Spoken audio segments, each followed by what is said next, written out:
Hello and welcome to another video from the only channel that you need to not only survive the current apocalypse but actually enjoy it. And today's video is going to be a Dreadlock update. And the reason I think that's appropriate for this channel is because a few years ago I actually did a video called Nazarite. Actually two. I did one called Bible Dreadlocks and one called Nazarite.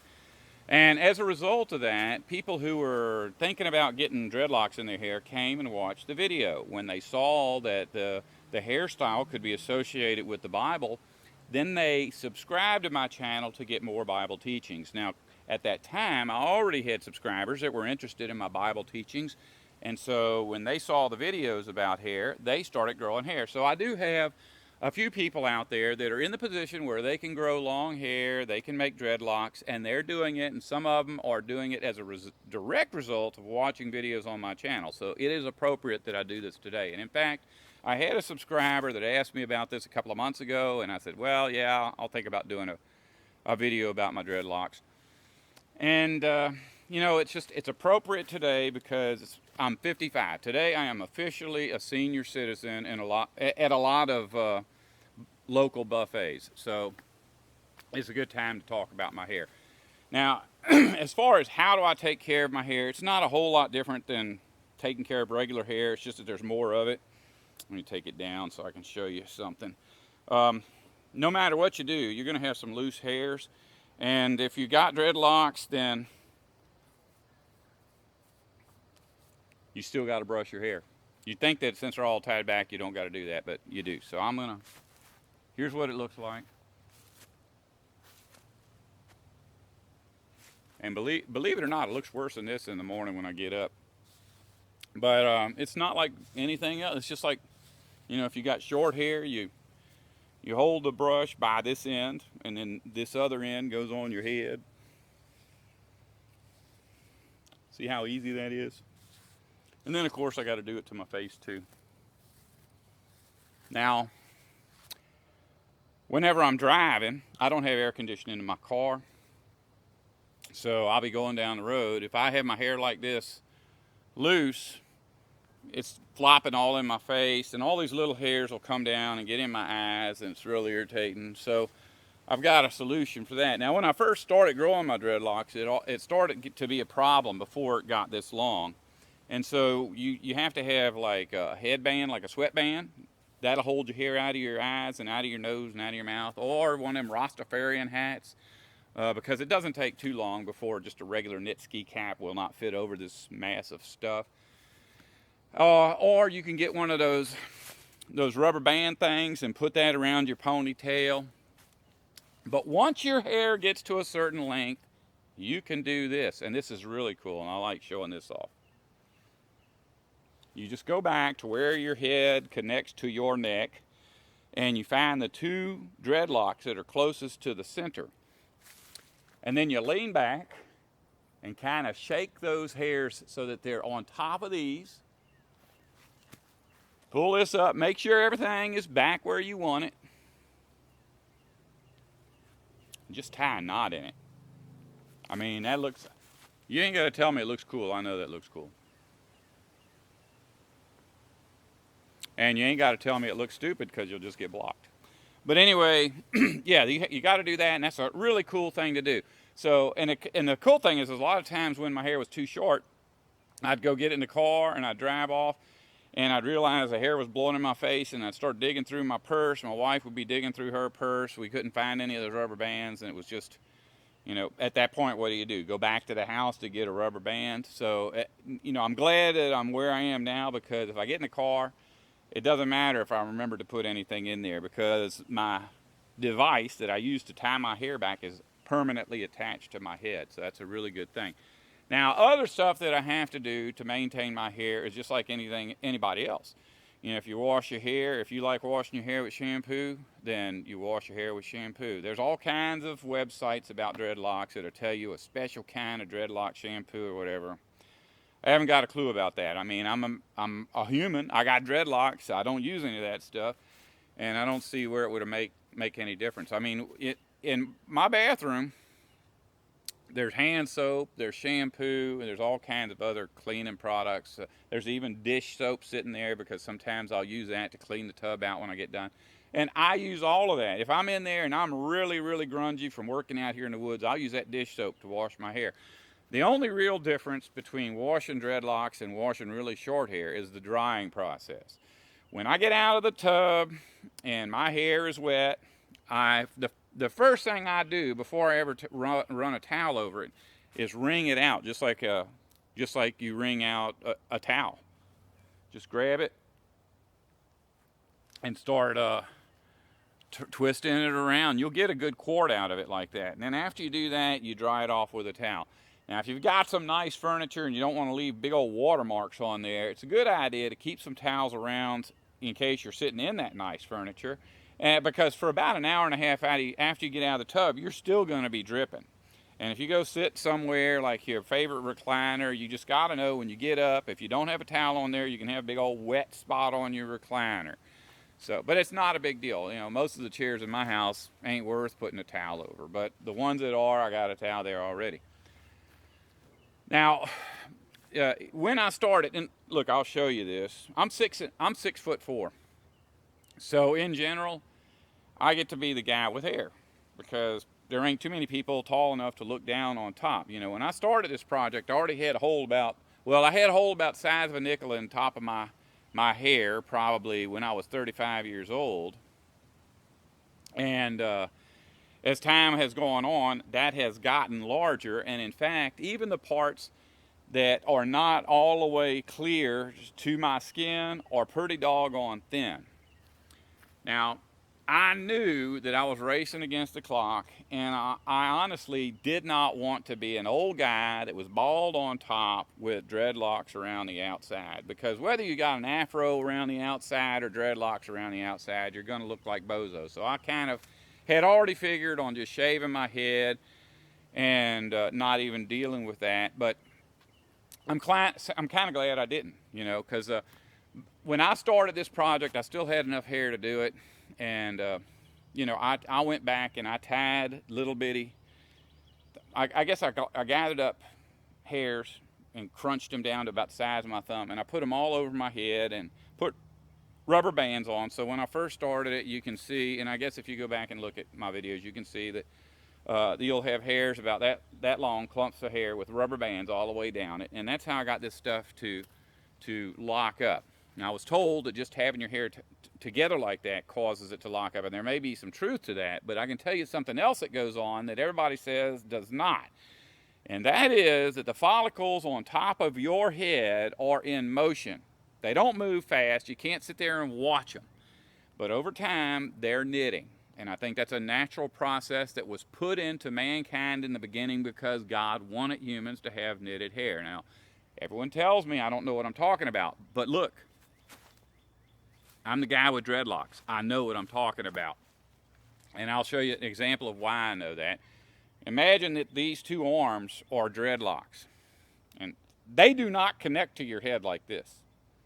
Your dreadlocks are basically connected to your head like that, because each one of them individual hairs is coming out. They're not tied all the way down to the root. You could actually take a dreadlock and pretty much stick your finger down there in between them and the hairs will come apart. But they are knitting, because over time, your dreadlocks will do this. And you'll get to where every one of your dreadlocks is one big giant dreadlock if that's what your head does. You know, some people, I've seen people get long, gorgeous dreadlocks that would be individual dreadlocks all the way from their scalp down to the floor because their hair knits right. You know, we're imperfect. We live in a world that has been damaged. We as humans are damaged, and that's proven by the fact that we go blind, we get sick, we get old. And so it's not just, you know, our kidneys and livers and brains that are affected. Our hair is affected too. So today, people's hair does not knit into natural patterns like it may have done in the beginning in the Garden of Eden. And I'll tell you another proof that I've got that you can see for yourself. If you go back and look at any of my older videos, you'll see that I had a dreadlock. I got to untie this. Where was that thing? Ah, yes, here it is. Back in the old days, when this was only about 3 or 4 inches long, a little longer than that maybe, it would hang down. Every now and then you'd see me push that one dreadlock out of the way. I'd put them all back and they'd stay back, but this one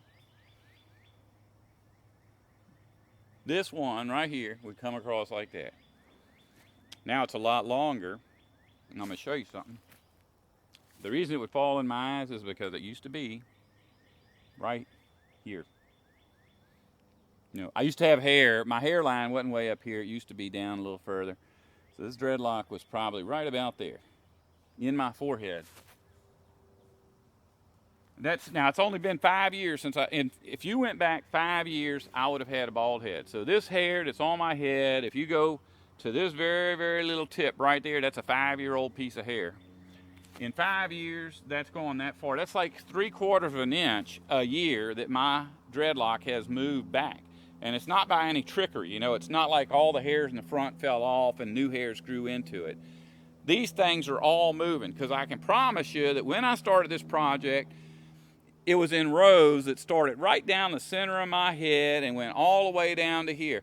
These that were down here have moved up to there. These that were up here have moved down to here. I can promise you right now, and you can look at it, I do not have a single dreadlock anywhere on top of my head. So there's an area this big with no dreadlocks.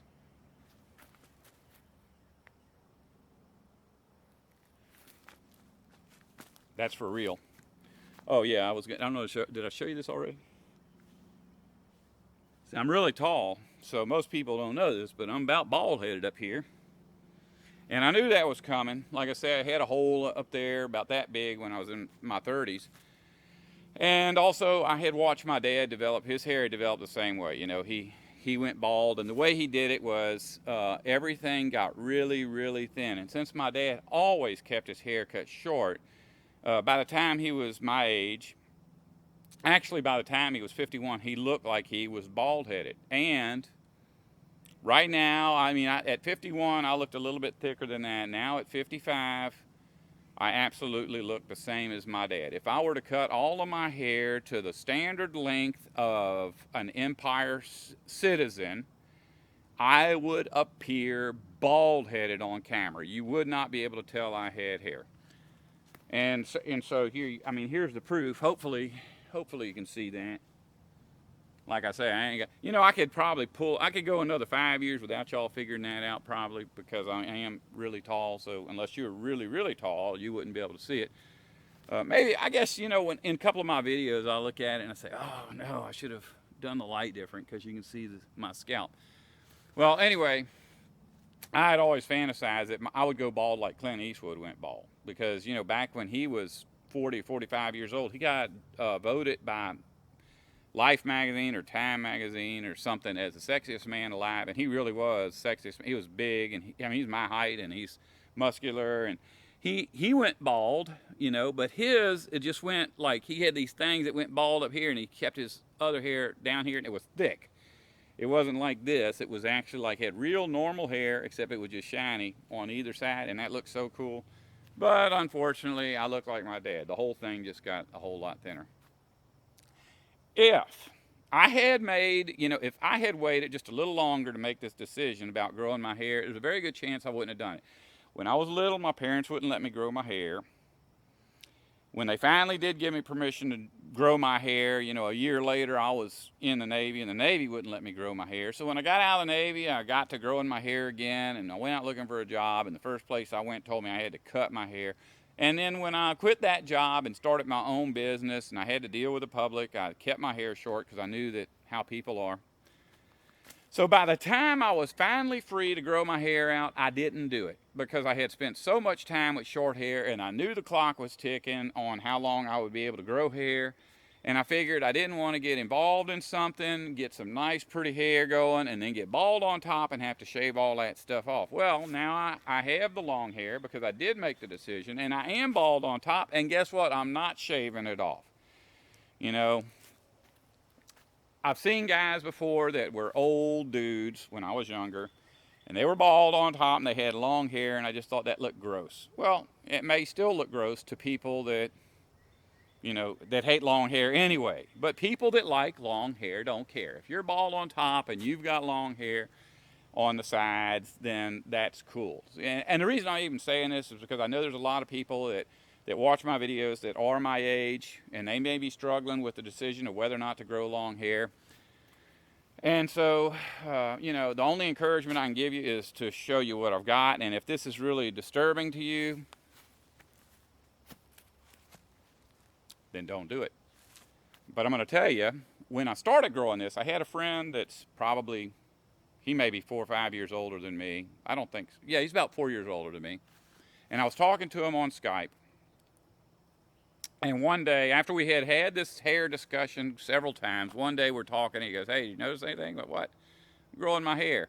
And I just thought maybe he had missed a haircut. I didn't know it was part of a general plan to grow long hair. And so he turned around and showed me. And he's already, where my hair is receded, his is already at the halfway point, So he's skinned all the way to here. And then he's got that male pattern baldness thing where it's going around the outside.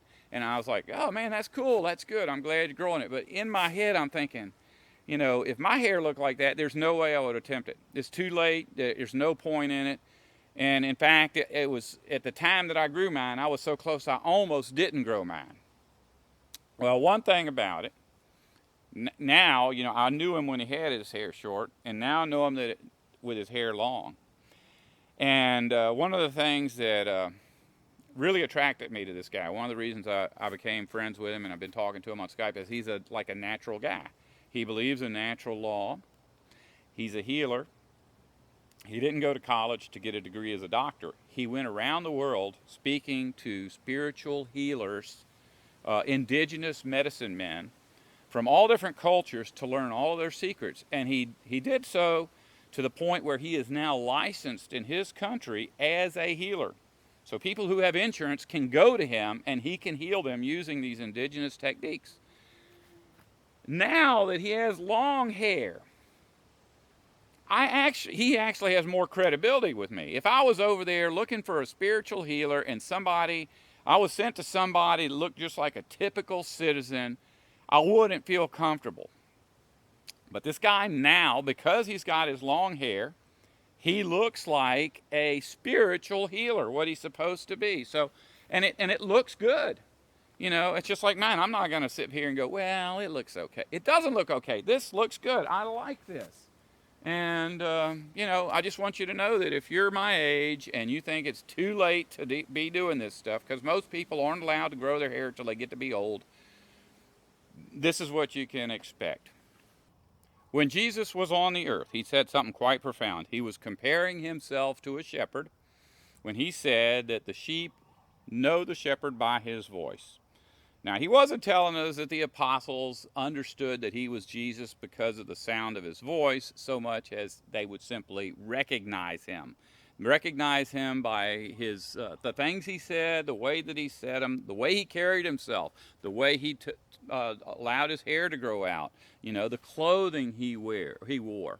So everything about Jesus gave decent, loving human beings the ability to recognize that he was someone that could be trusted. I think that my hair is part of that for me today. People who come to my channel oftentimes will do so because they saw that little thumbnail and they said, "This guy's talking about the Bible, but he doesn't look like one of these short-haired, clean-shaven, suit-wearing, SUV-driving preachers that we're used to." Now, does that mean I will never cut my hair? Currently, that's the plan. And I think right now, even though I'm an old man, it really looks a lot better than I thought it would.